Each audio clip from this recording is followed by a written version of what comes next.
इस पर मछुआरे ने कहा कि भाई मैं तो कुछ जानता ही नहीं हूँ। लेकिन नारद मुनि के अनु और विनय करने के बाद में मछुआरे ने कहा कि जाइए हरि बोल का सुमरण कीजिए।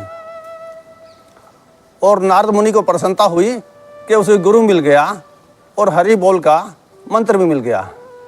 लेकिन उसके मन में संशय रहा, क्योंकि जिसने उसको गुरु बनाया था वो तो एक मछली पकड़ने वाला था।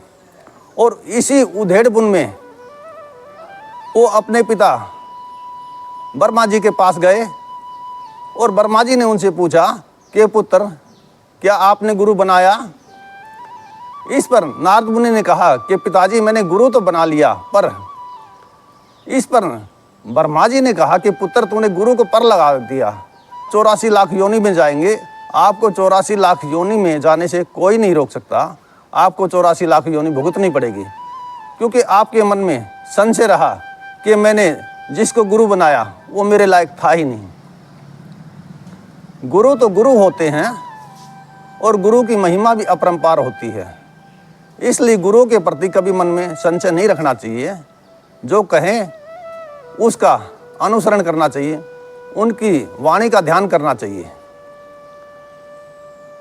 इस पर ब्रह्मा जी ने कहा कि आपको 84 लाख योनि भुगतनी पड़ेगी। नारद मुनि ने पूछा कि पिताजी इसका निवारण कैसे होगा? इस पर ब्रह्मा जी ने कहा कि आप अपने गुरु से इसका निवारण पूछिए, वो इसका निवारण करेंगे। और नारद मुनि जी अपने गुरु के पास गए और उन्हें चरणों में प्रणाम किया। और प्रणाम करने के बाद में उन्होंने कहा कि हे गुरुवर, मेरे मन में आपके प्रति थोड़ा संशय हुआ, इसलिए मैं आपसे क्षमा चाहता हूँ। मैं पाप का भागी बन गया, आप मेरे अपराधों को क्षमा करें और मेरी 84 लाख योनि काटे, क्योंकि गुरु के सिवाय कोई भी 84 लाख योनि काटने में सक्षम नहीं है। चाहे आप कितनी पूजा पद्धति करें, कुछ भी करें, लेकिन गुरु तो गुरु होता है और गुरु के सिवाय इस भवसागर से आपको कोई पार नहीं लगा सकता। इस पर उस मछली पकड़ने वाले मछुआरे ने कहा कि जाइए अपने पिता से पहले ये पूछिए कि 84 होती क्या है और उसे पृथ्वी पे अंकित करवाइए, और फिर अपने वस्त्र निकाल कर आप उस पर लौट जाइए और इधर उधर लौटने लग जाइए और सारी 84 आपकी खत्म हो जाएंगी। अपने गुरु से आज्ञा लेकर प्रणाम करके वो परमपिता ब्रह्मा जी के पास गए और उन्हें प्रणाम किया।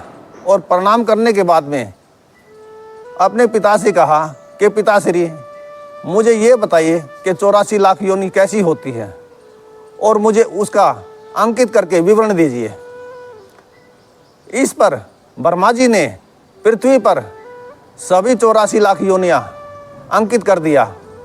और सभी 84 लाख योनि अंकित करने के बाद में नारद मुनि ने अपने सभी वस्त्र निकाले और उस पर लोटपोट होने लगे। इस पर ब्रह्मा जी ने पूछा कि पुत्र ये क्या कर रहे हो? तो नारद मुनि ने कहा कि पिताश्री, मेरी 84 लाख योनि कट गई।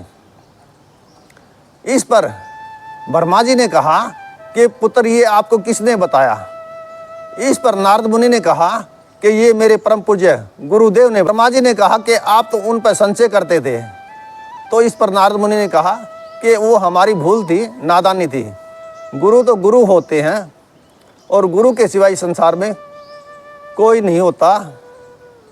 अगर किसी के मन में कोई भी संशय रहे कि वो तो भगवान शिव के अवतार थे जो नारद मुनि के सामने प्रकट हुए थे, तो इस पर हम कहना चाहेंगे कि गुरु तो शिव का अवतार होते हैं, विष्णु का अवतार होते हैं, ब्रह्मा जी का अवतार होते हैं। और हमारे शास्त्र भी कहते हैं गुरु ही ब्रह्मा, गुरु ही विष्णु, गुरु देवा ही महेश्वरा, गुरु ही साक्षात पार ब्रह्म, तस्मै गुरु नमे नमः।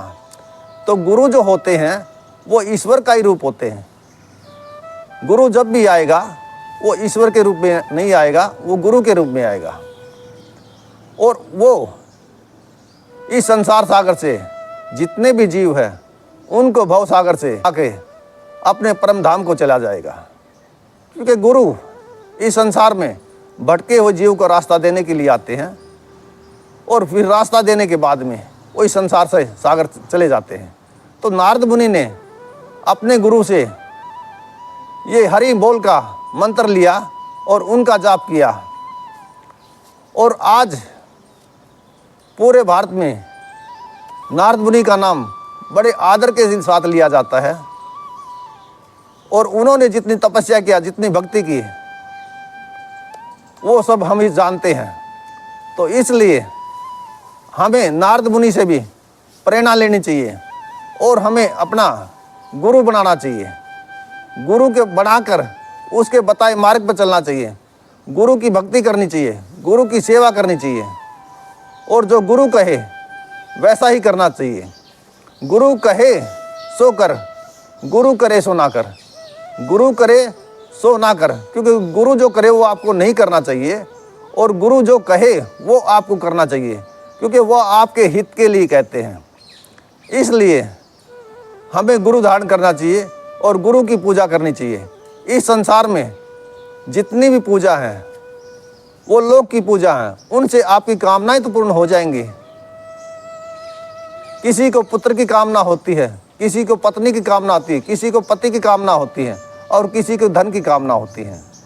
ये कामना तो पूर्ण हो जाएंगी, लेकिन आपका जन्म मरण का रोग नहीं कटेगा। वो तो केवल संत सतगुरु ही काटते हैं, गुरु काटते हैं। और इसलिए नारद मुनि ने गुरु बनाया और उनके 84 लाख योनि कट गई। हमें नारद मुनि से प्रेरणा लेके गुरु बनाना चाहिए और गुरु बना के उसकी भक्ति करनी चाहिए। इसी के साथ हम सत्संग का समापन करते हैं। बोली गुरुदेव भगवान की जय हो।